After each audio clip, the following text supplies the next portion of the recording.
Hey guys, and welcome to the recap video for the decisive Game 5 of my Best of 5 Finals match against Orry Swift at the 2026 Scrabble Players Championship. As you guys have seen, the last 4 days, the finals have been an absolute roller coaster so far, with me taking the first 2 games and then Orry storming back and taking both games 3 and 4 in dominant fashion to force this winner-take-all Game 5, one game for the entire title. This, as crazy as it sounds, is my third consecutive Game 5 in the Scrabble Players Championship Finals, and I do think that was actually a big asset for me in this game. I've been here before, I knew what it was like, and I was surprisingly calm, I found, given what was at stake, and as we'll see, I think that allowed me to think clearly and make a couple of key correct decisions later on in the game. And quite a roller coaster of a game this one was, just like the overall tournament and the overall match, and we will see why in just a moment. Orry starts off with a pretty good opening rack. He's got the X, but he's also got 3 E's, and he doesn't have anything better here than playing X for 18 points. It's not a particularly appetizing play to make. It does keep a good leave, but the leave is vowel heavy. He runs a risk of getting stuck with too many vowels on his next turn, and EX does give back some potentially damaging extensions, 8-letter words that could play all the way to the triple to me on my next turn. However, I am interested in none of that, as I have drawn an opening bingo of Pageant, which I play for 76 points above the E and the X. This does create a big S-hook with Pageant on the triple lane, but my other options simply are too big a point sacrifice. I'm not going to give up 12 points and play Pageant over here to avoid creating an S-hook when this still creates plenty of potential lines and counterplay for Orry. So I take the extra points and hope not to get killed by the S-hook. However, that doesn't come to pass, as Orry has the S and immediately slaps down Reliers for 85 points, easily his best play. Thankfully for me, I draw another bingo right out of the bag, and this continues the chaotic and exciting start to this Game 5. I see this rack, and I quickly see and slap down Presidio for 94 points, jumping right back into the lead. And all right, I've started off with 2 bingos. I have 170 points after 2 turns. Things are going great. Right? Not so fast. Orry, with a seemingly clunky rack here with the difficult BW combo, gets down the 4th consecutive bingo between both of us, windable for 82 points, staying in the game and actually taking a 15-point lead. So I'm like, great. I've been averaging 85 points a turn so far. I've got 170 after 2 turns, and I am still losing. What do I do now? Well, good news and bad news. Good news is I have drawn one of the 2 blanks, and I have another playable bingo. I can play Vacating for 63 points through the second Eye of Presidio, which I see quickly and nearly play. However, then I have second thoughts. This is a pretty low-scoring bingo. It misses every bonus square. It's an airball, as we like to say, only getting 63 points. And the bigger issue is it leaves open the giant scoring spot Orry has created above the W in Windable on the top triple word score. Overlap plays there could easily score upwards of 50 points if I leave that spot open. So here I make a very heads-up decision. I pass up the bingo and I play VAT for 35 points. This seems strange at first. After all, I'm giving up 28 points, which is quite a lot. But I'm keeping the blank, and remember guys, the blank alone is worth about 28 to 30 points.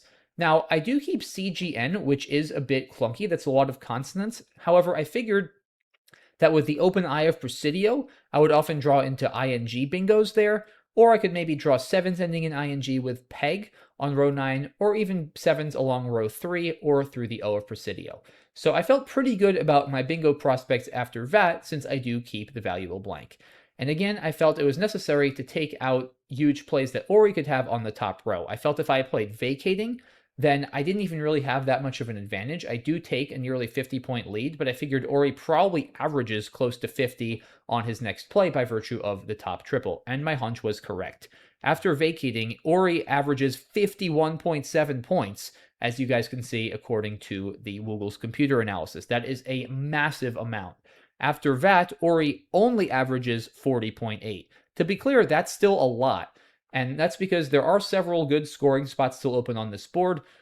Notably, the O in Presidio is right next to a double word, so he can get some big overlaps there. And there are also a lot of bingo lines open here, so it's not surprising that Orry's average score would be relatively high, but still a clear difference. Leaving that top middle triple open increases his average score by over 10 points. That is a big deal, and I did thankfully make the right decision here. It's obviously super tempting to play a bingo, especially in a shootout kind of game like this where things are just going crazy and we've combined for 4 straight bingos. You really want to keep up that streak and make it a fifth.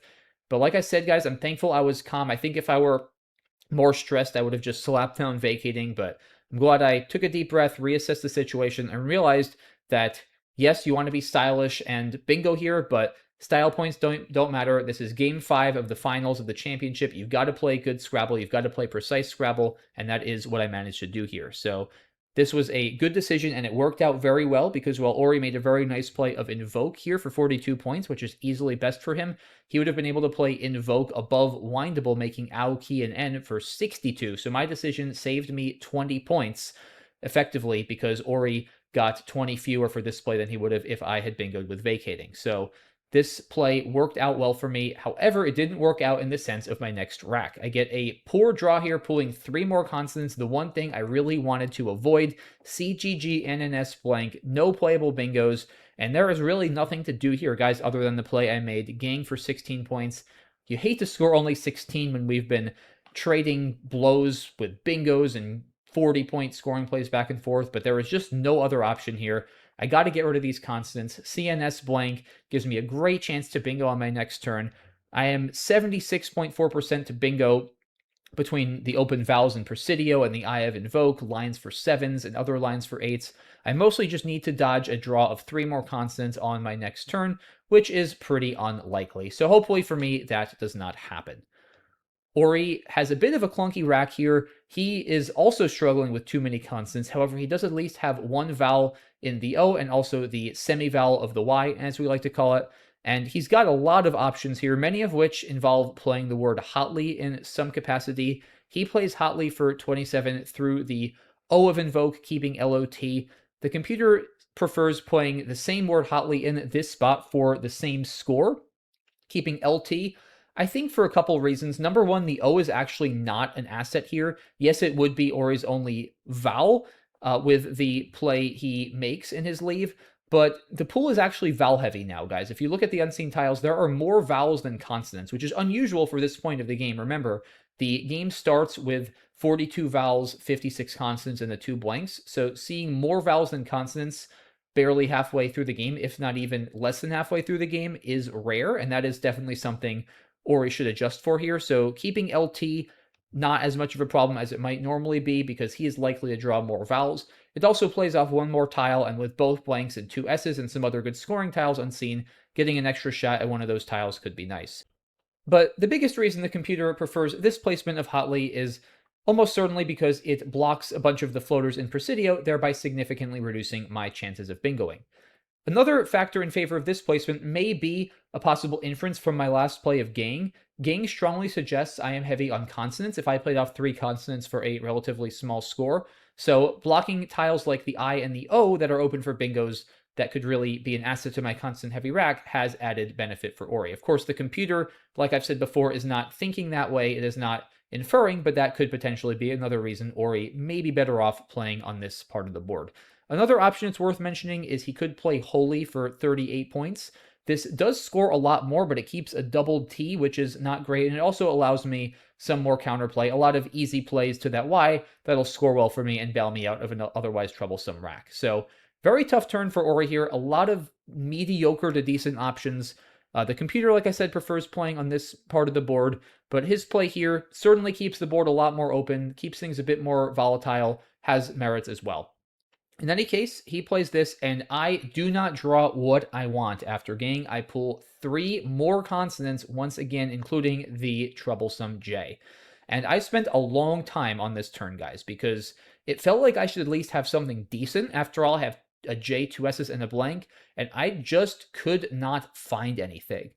I was struggling so much to find a play. I even remotely considered burning my blank to play Jukos for 42 points, but I just couldn't justify it. 42 did not feel like enough points to justify parting ways with the blank, and putting a J there is also really bad, as it's going to give Orry a lot of easy 30 to 40 point counter plays, neutralizing my play on the H column, and I'll be left with a much worse rack than I have right now, no longer having the blank. So I pretty quickly eliminated that option. And I eventually settled on playing Jin for just 12 points through the Eye of Presidio. The main other options I considered were gins in the same spot. Normally, of course, you would not want to play an S for just one extra point, but here having two of them, that means that the S's can somewhat get in the way of each other, and getting rid of one in hopes of drawing more vowels does have merit. And I also considered playing something like gin or gins up here through the eye of invoke, setting up my D in the top row for a gins play. However, I didn't really like this setup idea, as my goal here, guys, is not to make some 30 or 35 point play. It's to bingo, and to bingo soon. I have a blank and two S's. I don't want to be playing slow here. The game is at the mid stage. There's still some good tiles unseen. I don't want to be taking my time. I want to be going for a bingo and taking control of this game. So that's why I didn't love playing here. And playing through the Eye of Presidio also had another benefit, namely protecting the Presidio's hook. Remember, I have the last two S's, so being able to bingo with Presidios, which hopefully will score a lot of points, especially if I'm able to hit the double word score at 13M, is going to be vital for me. Unless Orry happens to have the other blank and is able to make it an S, he is not going to be able to use that line. And what Jin does is it prevents Orry from blocking that line in a lot of ways.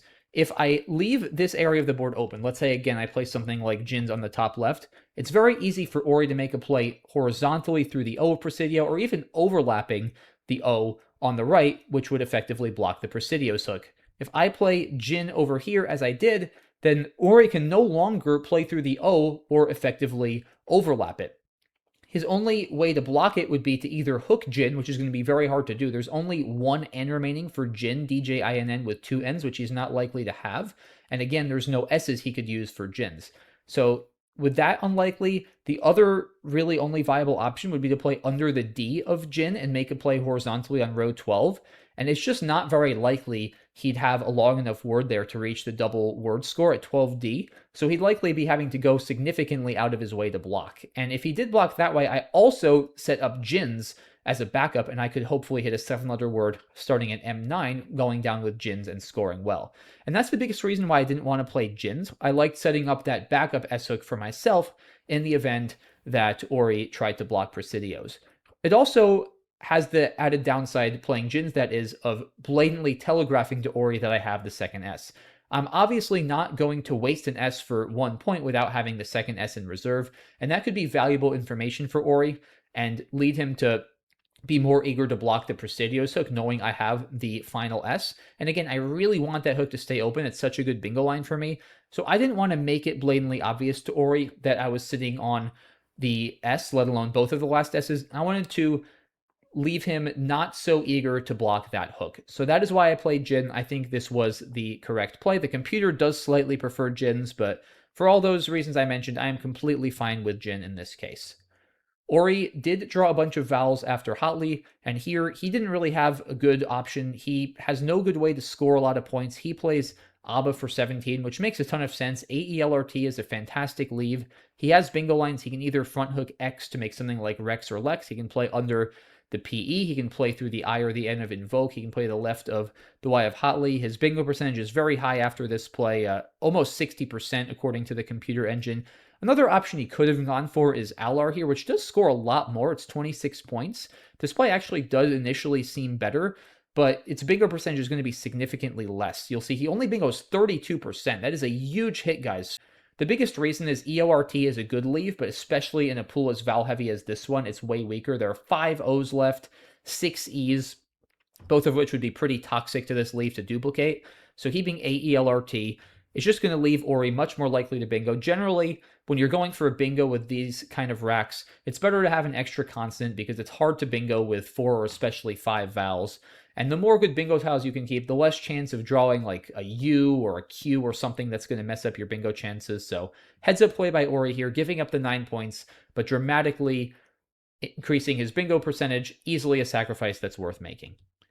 Luckily for me, I do finally draw some vowels, and I find easily my best play here of Chouse's, scoring 92 points and putting me in a great position because it not only takes a lead, but now blocks Orry from doing anything productive on the bottom part of the board, as the C in Chouse's not making any 2 other words really locks down the bottom left quadrant.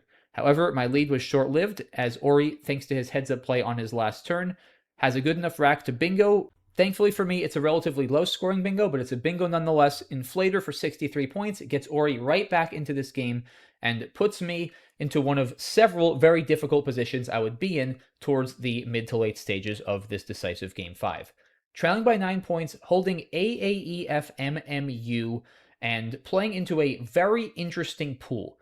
Let's really take a look at this pool, guys. On one hand, it's very low scoring tile heavy. It's very vowel heavy. There are 16 vowels, but just 11 consonants. That is a big disparity. On the other hand, there are a lot of scoring tiles. There are the Q and the Z. Both 10-pointers still lurk, in addition to some good 3 and 4-pointers like the C, the H, and the Y, and of course the all-important blank. It's worth mentioning that the T of inflator is also a bit of a concern. In particular, if Orry has drawn the Z, I could be in trouble. He could have something like dits, rits, yuts, any number of things there that would score over 70 points and really put me in a tough spot. The problem is I just don't have any great plays through the T. I thought about options such as Fate, but AMMU just really didn't seem like a good leave. And I ultimately decided on Farm through the R of Presidios for 33 points. I wasn't thrilled about this play because it leaves the T open, like I said, if Orry drew the Z, and also AEMU is not a promising leave drawing into this pool. Again, there are still 3 more U's unseen, guys. No U's have been played yet, and getting a second U was a pretty terrifying prospect. It turns out, according to the computer, that I actually should have played Fume over here for 26 points. This is a play I considered, and it looks really counterintuitive. After all, giving Orry potentially massive counterplay on the left-hand side of the board, especially if he has one of the 4 remaining E's for EAM. If he starts the word with HE or BE, he's going to be scoring upwards of 40 points a lot of the time. However, one benefit of this play is it does make it significantly less likely he's going to have a Z-bomb, because now Yuts is pretty much the only thing he could have. Again, as is, he could easily have Dits or Rich, which are just as likely, if not even more likely, than Yuts. So Fume does cut down on his Z plays, which is a significant benefit. It also gets rid of my U. Again, that's key with 3 more U's on the scene. And it does keep 1 less overall vowel. Farm keeps 3 vowels, whereas Fume only keeps 2. And again, given the pool, I am likely facing an onslaught of vowels in my upcoming turns. One thing I did like about Farm, I should mention, is that it saves the play of Uvia, which I could also make now. I didn't seriously consider playing Uvia now. AFMM just felt a little bit too clunky to me, despite the fact that, again, it is a vowel-heavy pool. I just didn't see much of a future if I kept it F and 2 M's. It just felt a little bit too awkward, and I like the fact that Farm could save this as a backup on my next turn. So, very interesting position. Fume, at first when I saw that this was the computer's top choice, I was like, no way. But the more you think about it, the more it actually does make sense. If we look at the opponent averages, Fume actually restricts Orry's average more than Farm. Again, seems counterintuitive at first. Normally, it's crazy to open a triple like this, putting a vowel directly next to a triple word score where it can be overlapped. But I think the Z is mainly what's going on here. After Fume, Orry averages 37 and change. After Farm, 39. So the evidence there is pretty clear. Fume does cut down on Orry's average. And yes, it scores 7 fewer points for me, but cutting down on Orry's average is a big benefit. And again, getting rid of that U and the extra vowel, not only reducing my chances of vowel trouble on my next turn, but also giving me more chances to draw the key blank, as well as the potentially key Z and H and other scoring tiles is very important as we approach the late stages of this game. So a very difficult turn, but I think a very instructive turn. I saw Fume and dismissed it very quickly. You really need to go beyond just the basic principles of Scrabble, like, oh, vowel next to triple word score, alarm bells, be careful, don't do it, and really think, okay, given the pool, what's the biggest risk here? And the biggest risk is a big play like Dits through that Z. And guess what, guys? This was another small mistake, and what's been the theme of this match? Think back to Game 3 and Game 4. I make small mistakes, and I get punished big time. Orry plays Dits for 72 points. Had I played Fume, he would not have had this play. Now, interestingly here, Orry took a relatively long time to play Dits, which actually told me a lot, because normally if you have Dits for 72 points, you're playing Dits for 72 points almost immediately. And there's a very obvious reason, right, why Orry took a while here. He is keeping a horrendous lead of EEEO, made especially horrendous by the fact that the pool remains vowel heavy. So he is almost guaranteeing that he's going to have at least 5, if not 6 or even 7 vowels, and likely have to exchange on his next turn.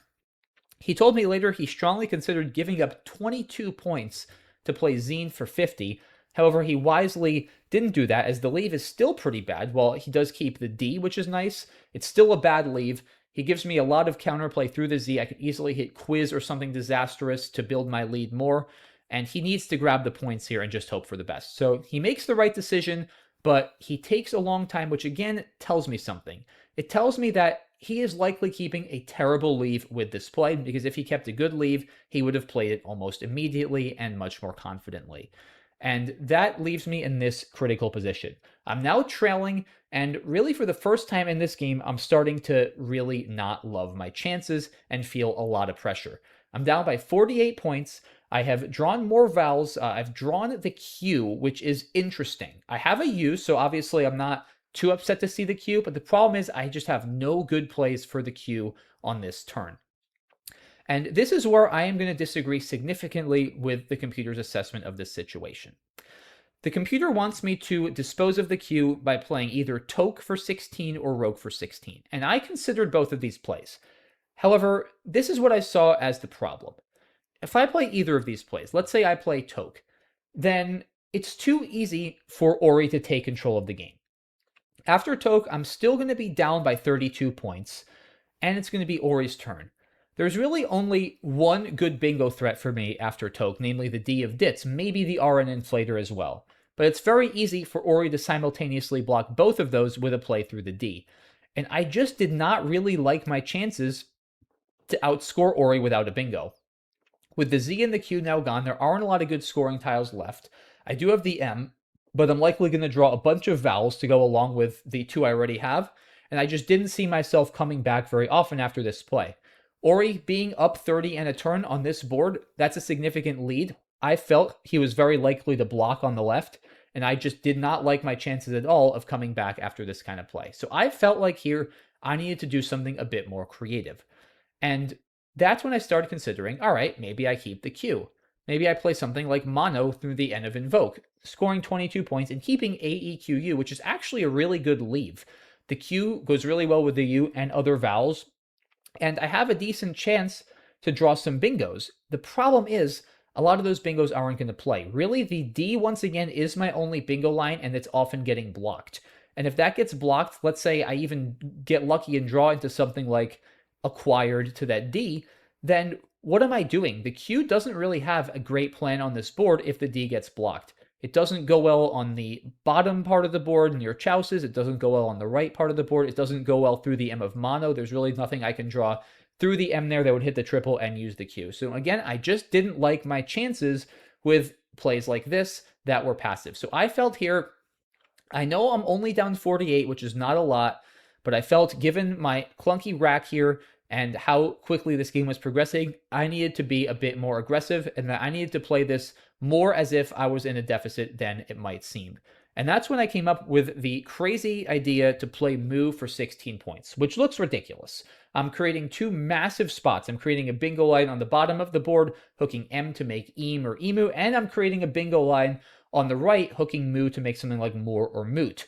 And not even bingo lines, or it could easily score upwards of 30 or even 40 points without a bingo in either of these spots.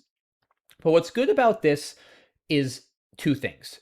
Number 1 is it creates a second threat. So now Orry certainly can't just freely block the D and coast to victory like I felt he could after one of my more passive plays.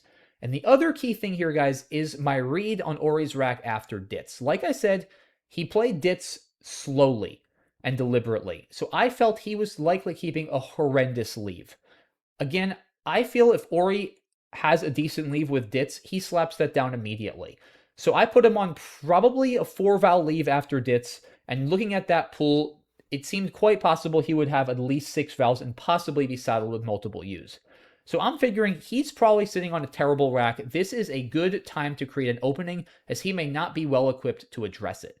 So I felt after Moo, I keep AEQU, which all of a sudden becomes a much more potent leave. If I draw either of the 2 R's or the 2 T's, I'm threatening 2 50-point plays, Quare or Quate, which would both play simultaneously hooking eam and hooking moo to make more or moot, and it could be potentially difficult for Orry to block both. In the event that Orry was able to block both, most likely with a 3-letter play under moo going from 15M to 15O, then I would still at least have a chance to hit something with the D. Again, after the plays that are more passive like mono or toke, Orry very likely blocks a D and leaves me with no backup option. This at least will allow me some draws into the D, such as acquired on my next turn, if I am so fortunate to hit that if Orry plays on the bottom. So again, I really didn't like my position here, and that is why I felt the need to be aggressive and make this play. And in this case, it did pay off because Orry indeed was saddled with a ton of vowels. He has 6 vowels, although he does draw the key blank after his play of dits. So what on earth are you supposed to do here if you're Orry? Obviously, he really wants to block the opening I just created, but he doesn't have like any good plays that do so. Interestingly, one of the commentators suggested burning his blank to play emu for 22 points. This feels absolutely insane. After all, burning a blank for such a small score as 22 in anything other than an endgame is almost unheard of. And it is probably wrong. The Woogle's computer, as you can see on the left, does not generate this as an option. It very well could be correct, I think, if the D and dits were still not a threat. The problem is if Orry plays this and I bingo to that D, he's effectively dead on the spot. Because I'll be taking a big lead, he's still going to have vowel trouble, and there will be nowhere left on this board for him to come back with counterplay. If the board were so dead that there were no threats, then taking a 50-point lead on the board after emu could actually be decisive, and this could be the correct play, but I don't believe this is correct here. So Orry instead decides to play V for 18 points, conceding that I might get a big play on the bottom. I do think leaving the spot on the bottom open is correct. However, the computer strongly wants him to exchange here, and it actually wants him to exchange everything, not even keeping an E. That's because the pool remains vowel heavy, even though Orry already has 6 vowels on his own rack. Guys, that is how absurdly imbalanced this pool was in this game 5. Personally, I would not do this. I would probably still keep an E, just because there's only one more E left, and even if you have a balanced rack, it's hard to bingo without an E a lot of the time, in particular, since the E is going to help Orry so much hitting that D of dits if I were to play on the bottom. So personally, if I were going to exchange, I would be keeping an E here, but the computer actually likes exchanging everything. The thing with V is while it does score 18 points, he's leaving himself so vulnerable to ending up once again in vowel trouble on his next turn. With already 4 on his rack, if he even draws 1 more vowel, let alone 2 more vowels, he's going to have an almost impossible time bingoing, let alone scoring anything.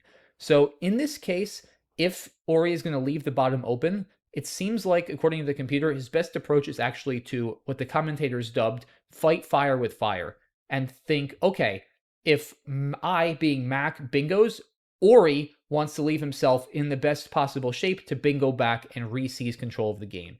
And the best way to do that is to exchange and hopefully draw some more consonants. Another benefit of exchanging could be that if I were to bingo or get a big play, I would be more at risk of drawing those vowels and being overwhelmed with vowels going into the endgame, which could be an advantage for Orry. So possibly a missed opportunity for him here, but again, a really tough and stressful turn. Can't blame him for grabbing the points. He can sense that his lead is possibly about to diminish if I get a big play, and playing V does often ensure he'll stay ahead. So a very understandable move here, but exchanging may have left him in better shape. And this next turn here, guys, is probably the turn, in fact, not probably, definitely the turn that I've gotten the most questions about, as it's a play that just looks completely wrong on the surface that I made. In this position, the by far most obvious plays are to play quite for 51 points in either of the spots I just opened, making eam or making moo. This looks like a no-brainer, ties the game, in fact, takes a 1-point lead, and turns the tables back to Orry. However, I saw major problems with both of these plays, and that's the main reason why I eventually generated and settled on the play I eventually made, which, as many of you guys know, is Quay and Id for 36 points. This play also has some benefits I'll explain in a moment, but let me first talk about why I just did not like my chances after playing Quay in either spot. The problem with Quay is, well, there's several problems. Problem number 1 is that AI is a terrible leave, especially drawing into that pool. Remember, guys, The pool has been and continues to remain exceptionally vowel heavy. I'm probably going to end up with 5 or even more vowels on my next turn after quite, which is going to leave me in a terrible spot. Because yes, I do just about tie the game. In fact, I take a very small lead, but it's Orry's turn, so he has tempo, which is a big advantage in this close a game this late. It also has poor endgame timing. By that, I mean quite leaves 5 tiles in the bag. That is not good timing because generally, guys, in close Scrabble endgames, you want your opponent to be the one who empties the bag, not you, as whoever empties the bag is at a disadvantage, being that their opponent will have first endgame play and be able to time and plan their sequence more effectively. Leaving 5 in the bag means that Orry is often going to be able to make a play that contains between 2 and 4 tiles, which is likely the amount of tiles he'd want to play in most cases anyway. That's going to put me in a brutal spot with somewhere between 1 and 3 tiles in the bag, probably down around 20 or 30 points, and just a fiendishly difficult and bad position for me. So I really didn't like the prospect of going into that kind of situation. The other thing that was on my mind a lot was Orry's last couple of plays. Remember, I'm still working off of an inference after Ditz that he kept a terrible vowel-heavy rack, and now he plays V, which to me told me a lot. He probably has at least one, if not both, of the remaining E's. Yes, the pool is vowel-heavy, but it's also getting low on E's. And again, E's are easily the most valuable vowel in Scrabble, especially in a position like this with an open D. So I felt confident that Orry was not going to play V without at least one more E and quite possibly both of the remaining E's. I also felt that there was a good chance he had the blank, because I figured if he didn't have the blank, he'd be absolutely terrified of the openings I just created on the bottom, hooking both M and Mu, and want to make more of an effort to block. So I felt that his strategy of fighting fire with fire, to use the commentator's term, signaled that he had some strength on his rack. And if I think he's got way too many vowels based on how long he took to play Ditz, then his strength has got to come in some form, which I figured was probably the blank. So based on his plays of Ditz and V, I put Orry on a leave of most likely at least one, if not both of the other E's, plus a bunch of other vowels and the blank. And it turned out I was exactly correct. But the thing is, again, after quite, in either spot, if I keep AI, if I'm not getting the blank, presumably, if Orry has it, and I'm also presumably not getting an E, or very unlikely to get an E, then my position's even worse. Because that means not only will I be down a tempo and have bad endgame timing, I have the range disadvantage, meaning Orry most likely is going to have the better rack. He's going to have the blank, which is super valuable for either bingoing or just endgame flexibility, and he's probably going to have one or both of the E's, which are by far the most flexible vowels in the unseen tile pool. So there's nothing that great for me to draw. It's mostly a bunch of U's and other consonants that don't go that well together.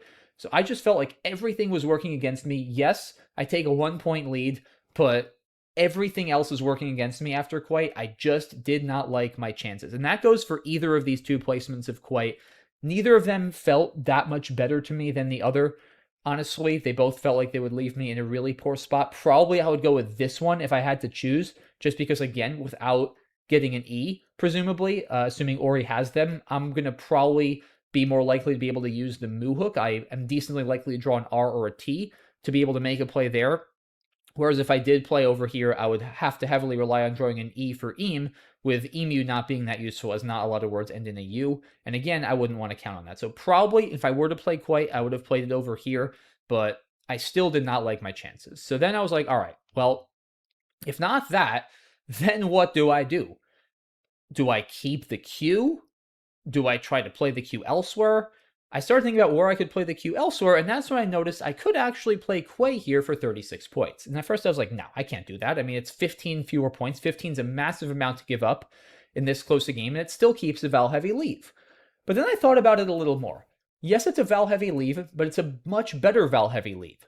Number one, it keeps an E. And like I said, based on my inference I mentioned before, I am operating under the assumption I am very unlikely to get another E for the rest of the game. So this, guys, is probably the last E I'm going to see this game. So it's super valuable, especially because this play would leave eam open and also the D, and of course lots of 8-letter words end in ED. And the T is also a really good tile, just again because it is such a vowel-heavy pool. The T itself isn't like that great compared to other tiles, but it is a consonant and it's a pretty flexible consonant. So because of the constituency of the pool and also the fact that I don't think I'm going to get the blank, I think Orry has it, the T is a very valuable resource, especially it'll go super well with a lot of the unseen tiles, including either of the two R's or the H, if I can draw those. So I do keep myself down 15 points after this, but I felt like I had some more chances because now the other thing is Orry's still got a lot to worry about. He's got the D on the left and he's got the bottom and the right. And if I can draw a bingo in at least one of those spots, then there's a good enough chance that Orry blocks the other one and I get my bingo down. Or maybe in some cases, I'll be able to draw a bingo in both of the spots and Orry won't be able to block both. Basically, guys, to sum it up, I felt here that my most obvious plays, namely quite for 51 in either spot, left me in very poor shape.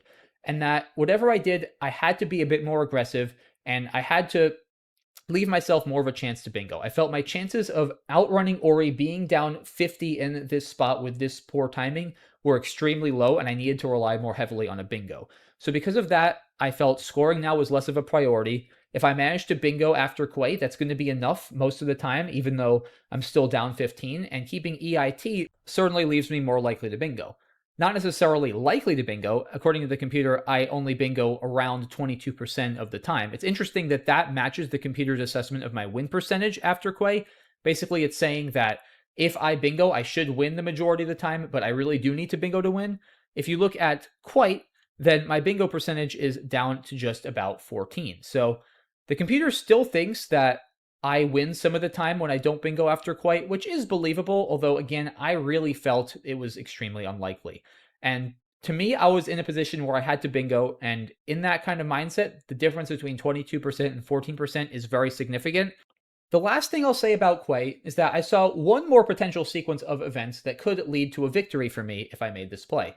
And that is the fact that I could potentially win even if Orry bingoed, because this play leaves 6 in the bag, which is 7 or less, meaning that if I play Quay and Orry bingos, he'll empty the bag. And then if I am able to bingo out directly after, then in some cases, I might be able to win narrowly. Because yes, I would be down by 14 points after Quay. But after Orry's bingo and my bingo, I'll be catching him with 6 unplayed tiles. That will probably add up to around a 20-point bonus if those tiles add up to, on average, around 10 points. So that more than makes up for that 14-point deficit I would be going into this sequence with. And that means if Orry's bingo and my counter out bingo score roughly the same, then a lot of those times I might be able to eke out a single-digit victory. And I especially thought this was possible, again, because going back to my inference, I felt V likely held a lot of vowels, in particular one-pointers. So I did the math and calculated that if Orry bingoed with at most one of the 3 or 4 point tiles and otherwise vowels or one-pointers, and I bingoed back on the triple, either if he bingoed with the D and I bingoed on the bottom, or if he bingoed on the bottom and I bingoed with the D, that in most cases I would win by somewhere between 4 and 7, depending on exactly the configuration of how it shook out. If he were to bingo with 2 high pointers, I most likely would lose. But again, I felt that was unlikely as I felt he didn't keep any of them after V, and the odds of him having drawn 2 of them were low. So just worth mentioning, I did foresee that as a potential possibility when I played Quay. I wasn't necessarily expecting it to happen, but I did see it as a possibility, and I was mentally prepared for it. Let's see if this worked out. Orry now had a very good draw, all things considered, after his 2-tile play of V, pulling 2 consonants, an H and a T. However, there is no valid bingo, and this position is fiendishly complicated. Orry understandably took quite a long time here, and he thought about a lot of different options. He could go either an offensive or defensive route here.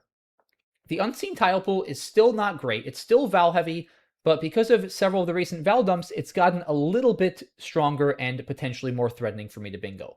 There are certainly a number of words I could have through the D of dits, or on the bottom or the right, and Orry, of course, cannot physically block both areas of the board.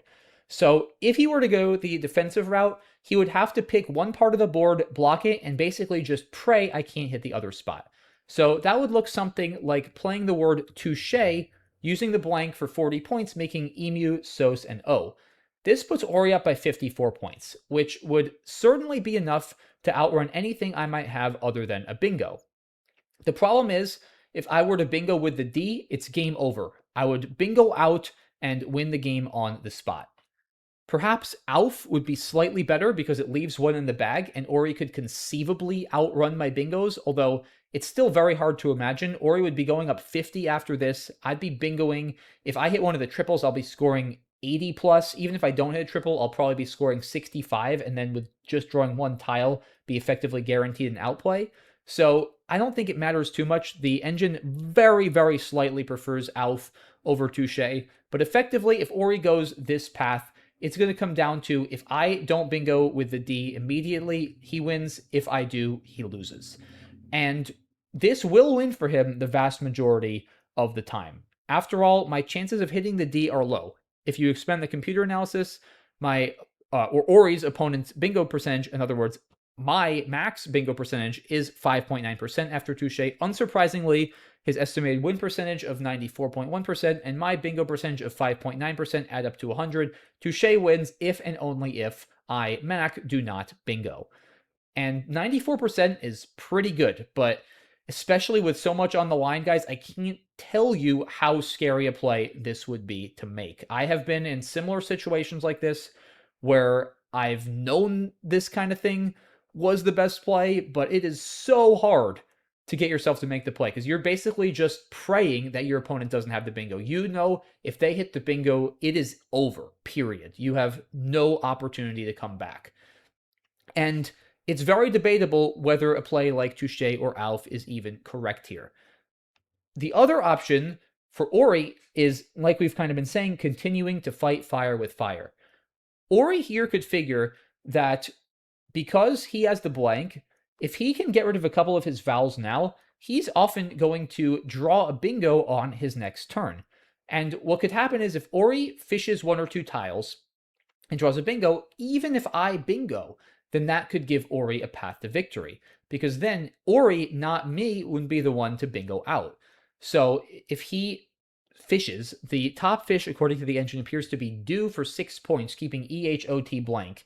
Getting rid of his U here seems very important because with 2 U's left, he could easily redraw one, and having 2 U's will be a disaster for his bingo chances. If he does this, then he goes up 20 points. So if I bingo and then he bingos out, he will, in almost every case, if not every case, hold on and win the game. Of course, the drawback with a play like do is it could risk losing in some cases where I do not bingo. Because maybe Orry doesn't pull a bingo. Maybe he draws 2 U's. Maybe he draws 2 I's or something like that and doesn't have anything playable. And I get a big play on the bottom and take a 20-point lead and then beat him in the endgame. So this is certainly not a foolproof approach. Like playing Alf or Touche, it will win the vast majority of the time, but this is simply a position where there are too many threats and he cannot address all of them and he cannot guarantee himself the win. So it's a brutal decision for him here. Do you fight fire with fire and play do, or maybe even fish off one tile? He was considering plays like Neem over here, or X's and Age. X's would be better because with Neem, it's actually bad for him because now he's restricting himself to playing bingos with an S on the bottom, which is hard to do because he'd have to make the blank an S. So if he's going to fight fire with fire, he should commit to that approach and leave open as much as possible and play the E over here to enable him to fit 7s under Eam more easily. However, it does appear that if he is going to go the fight fire with fire approach, that do is the better play according to the engine. I think, again, playing off 2 tiles, in particular getting rid of that U, leaves him more likely to draw a bingo on his next turn. If he plays off just the E, then if he draws one of the 2 U's unseen to him, then he is going to have no playable bingos. Of course, there's also another E out that he could potentially draw as well that, as we know, would leave him without a valid bingo because he doesn't have one on this rack. So fishing off an E does let him draw a bingo a lot of the time, but there are also some racks where it would only allow him to bingo in one spot. For instance, if he draws the Y, he only threatens Euthan on the bottom, making Eam and Sun. And if he draws the O, he only threatens out Echo on the bottom, making Emo. Neither of those tiles would give him playable bingos through the D. So that could leave him vulnerable to me bingoing on the bottom and leaving him nothing. Or frankly, me just scoring a lot on the bottom and leaving him no playable bingos, and me potentially outrunning him in the endgame in some rare but potential cases. So again, really, really hard turn for Orry here. There is no perfect solution. Every option comes with its own set of risks. And unfortunately here, Orry ended up playing a word that is not valid. He played here out for 89 points. Now, it's worth mentioning that this looks like a lot of similar valid words. In particular, there out is a word, so this word but with a T in front, as is here in. So you have here in, there out, but not here out, which is very strange, and it is unfortunately just one of those weird idiosyncrasies of the Scrabble dictionary that here out is not a valid word. Certainly an unfortunate turn of events for Orry, and it led to me doing something very bizarre, something I'd hardly ever done before, let alone on this stage in such an important game. Orry plays here out, and I am quite confident this is not valid, so I immediately say hold to indicate to Orry that I want to reserve the option to challenge. However, this is the key, I do not instantly challenge the play. At this point, I've been sitting there for like 10 minutes because Orry, like I said, is thinking for a while, trying to figure out how he wants to approach his last turn. I have drawn A-B-I-R to my ITE leave after Quay, and I quickly noticed that I am threatening the word diatribe from the D of Dits for 86 points, and I was basically just waiting there the whole time, trying to not give anything away to Orry, and of course hoping very strongly that diatribe would not get blocked. And like I said, when I was thinking of Quay, I had considered the possibility of Orry bingoing on the bottom with at most one high point tile and me bingoing out with the D and winning by a small score. So I had that in the back of my mind. And that is why, or that is a big reason why I did not instantly challenge, even though, like I said, I was quite confident here out was not a valid word. Because here's the thing.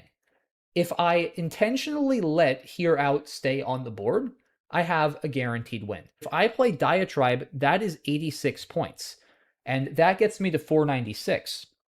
I knew that Orry's 6 remaining tiles were Coruuy. That's a total of 11 points, so I'll get double that, which is 22 points, and that'll bring me to 518, resulting in a 5-point win.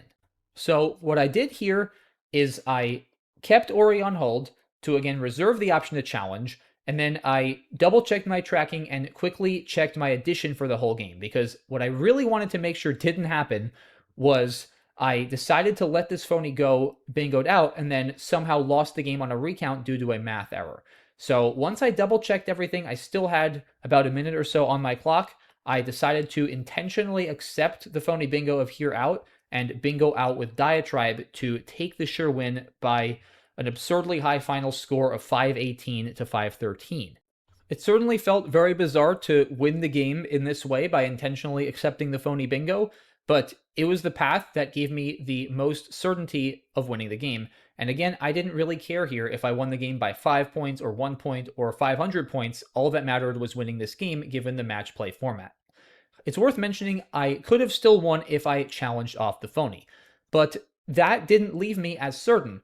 Not because I wasn't sure that here out was phony. I was quite confident here out was not a word. But here's the thing. Going back here, if I were to challenge off here out and then bingo with diatribe, I would be the one who draws Coruuy out of the bag.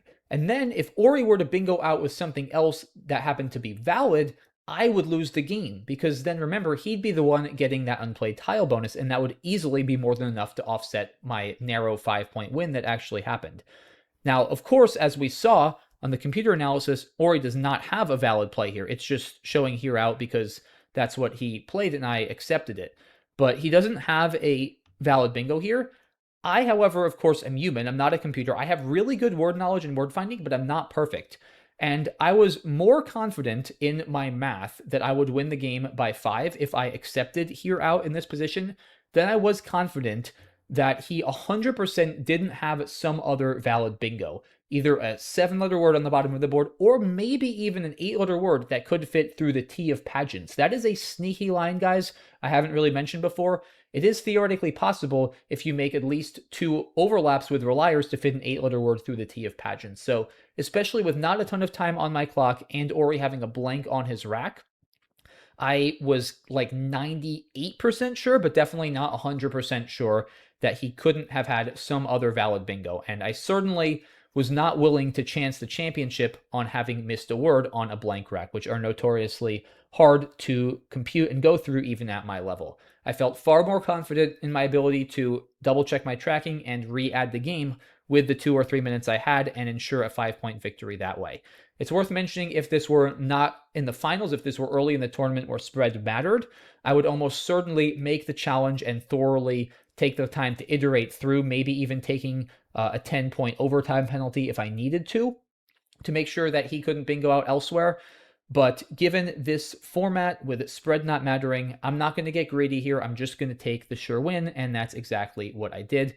And once again, guys, this is a good reminder, and it's why I always tell people, I always tell my students, do not ever instantly challenge a word, even if you are absolutely certain it's phony.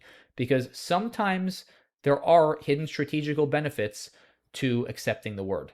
Let's say it turns out Orry did have another valid bingo in the here out rack, then challenging it off would be a disastrous and potentially game-losing mistake.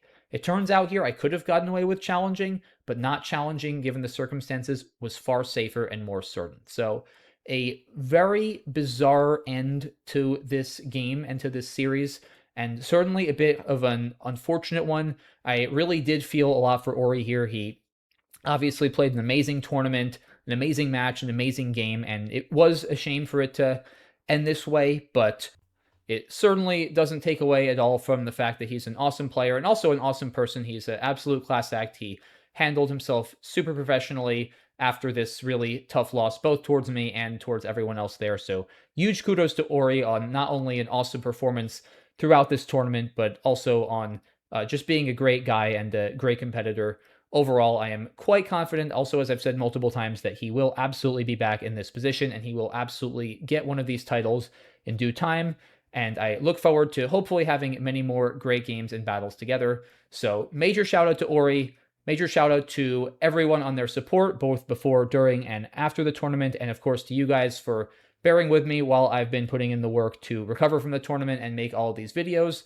Thank you all so much for your support. Thank you all so much for watching. I hope you enjoyed this series. And please don't go anywhere, as there's so many more crazy things that happened during this Scrabble Players Championship that I absolutely need to cover on my channel. I'll hopefully be getting to that next week or maybe over the course of the next couple of weeks. So much more Scrabble Players Championship content to come coming forward. Keep an eye out for that. It was crazy. There's going to be a lot more awesome videos.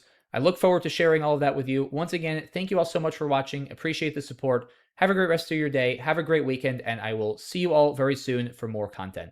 Bye, guys.